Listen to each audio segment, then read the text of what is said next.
Coucou à tous. Alors aujourd'hui je vais te parler d'une technique qui va te permettre d'affiner le tour de taille, donc de façon significative. Alors par contre on va pas perdre tout ce qui est gras interne, hein. On va juste comprimer tout ce qui est à l'intérieur en fait.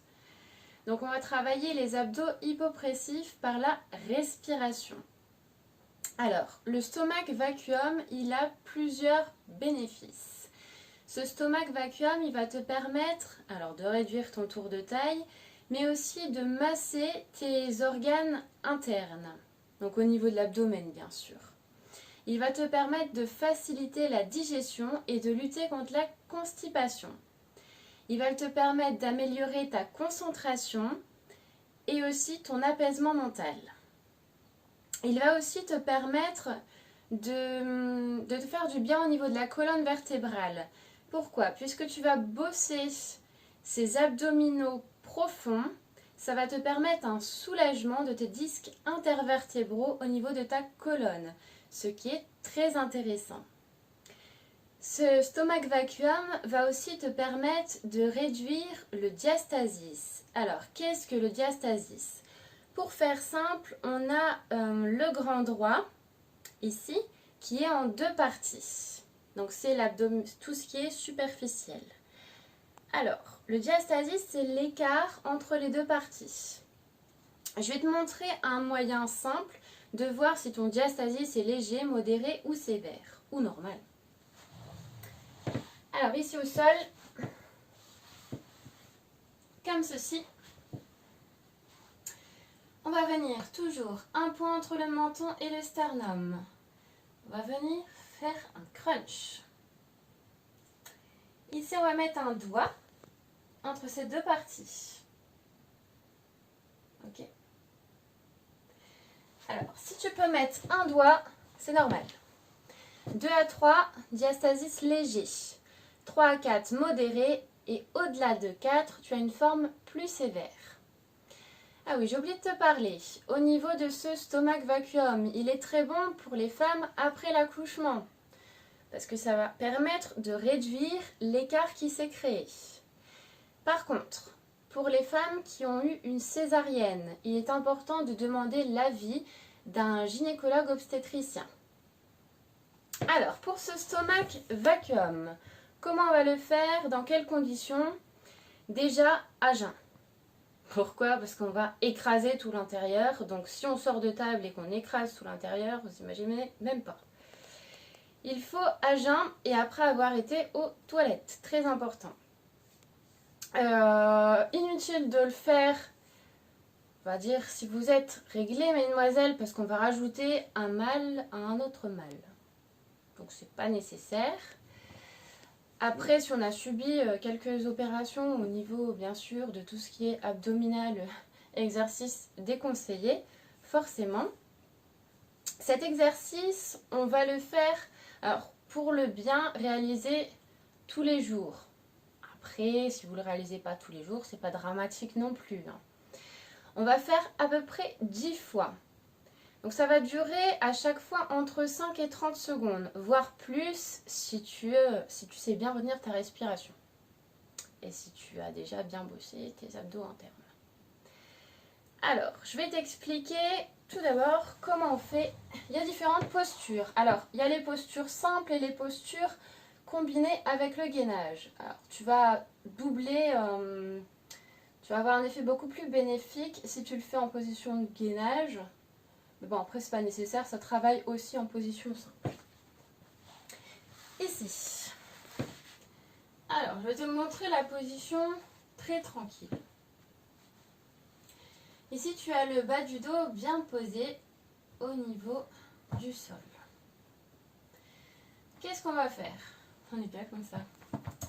On va inspirer. Alors, après, on va souffler. Donc, on va engager le périnée tout d'abord.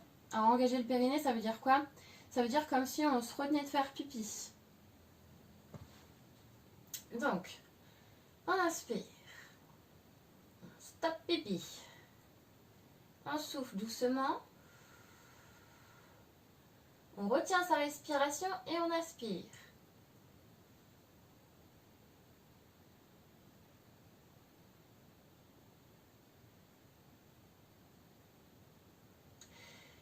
Et on relâche. Alors, tu vas me dire, c'est hyper compliqué de retenir ta respiration et d'inspirer. Oui, c'est une fausse inspiration, vu qu'on a bien sûr retenu sa respiration. Le tout, c'est de faire, comment te dire, comme si tu allais mettre ton nombril en direction de ta colonne vertébrale ou ton estomac vers tes côtes. C'est comme si un peu tu remontais une braguette, mais au niveau de ton ventre. Alors, on inspire, on engage le périnée, on souffle, on bloque la respiration, on réalise la fausse inspiration, on tient entre 5 et 30 secondes. Moi, je ne sais même pas combien je tiens, j'ai même pas compté. Et après, on relâche. Et après, on recommence. Alors, une autre posture. Je vais t'en montrer plusieurs, après tu pourras choisir ce que tu préfères. Comme ceci, on est à la plage. On va soulever les fesses. Donc exactement pareil.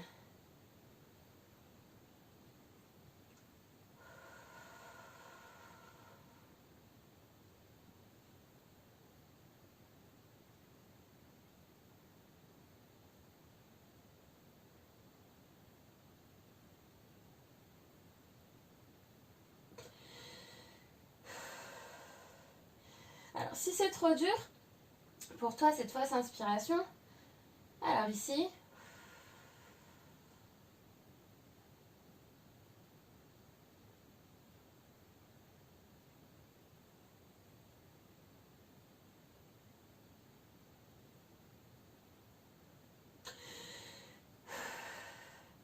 en bouchant son nez, on ne pourra pas faire de vraie inspiration, mais qu'une fausse inspiration. Forcément, on a bloqué l'entrée de l'air. Alors, dans cette posture, après on va avoir cette posture-ci. Alors ici, comme ceci. Moi, je l'aime pas trop parce que je ressens un petit peu moins les choses, mais après, c'est comme toi tu veux. Ici, exactement la même chose que tout à l'heure.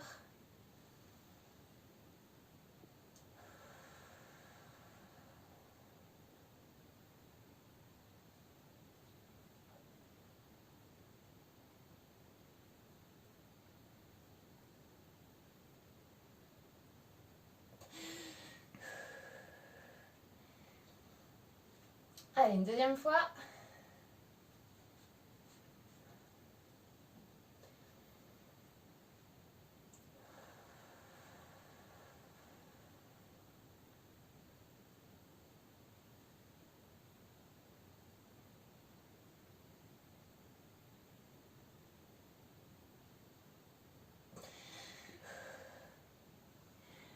Allez, une dernière posture.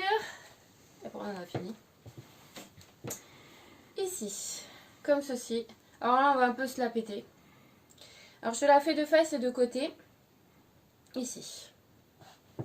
Comme ceci.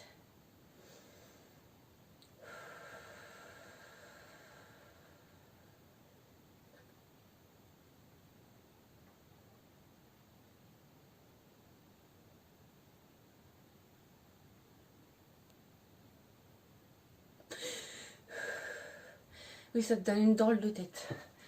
Allez, de côté. Allez, reparti. On aura beaucoup respiré aujourd'hui. Alors, on est parti.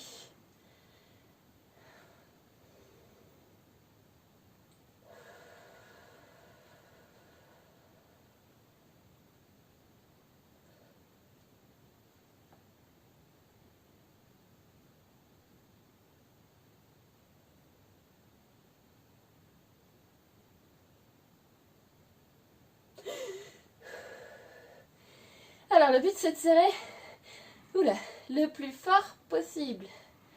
Alors, au bout d'un moment, tu dois sentir une sensation un petit peu inconfortable. Après, tu changes un peu de couleur.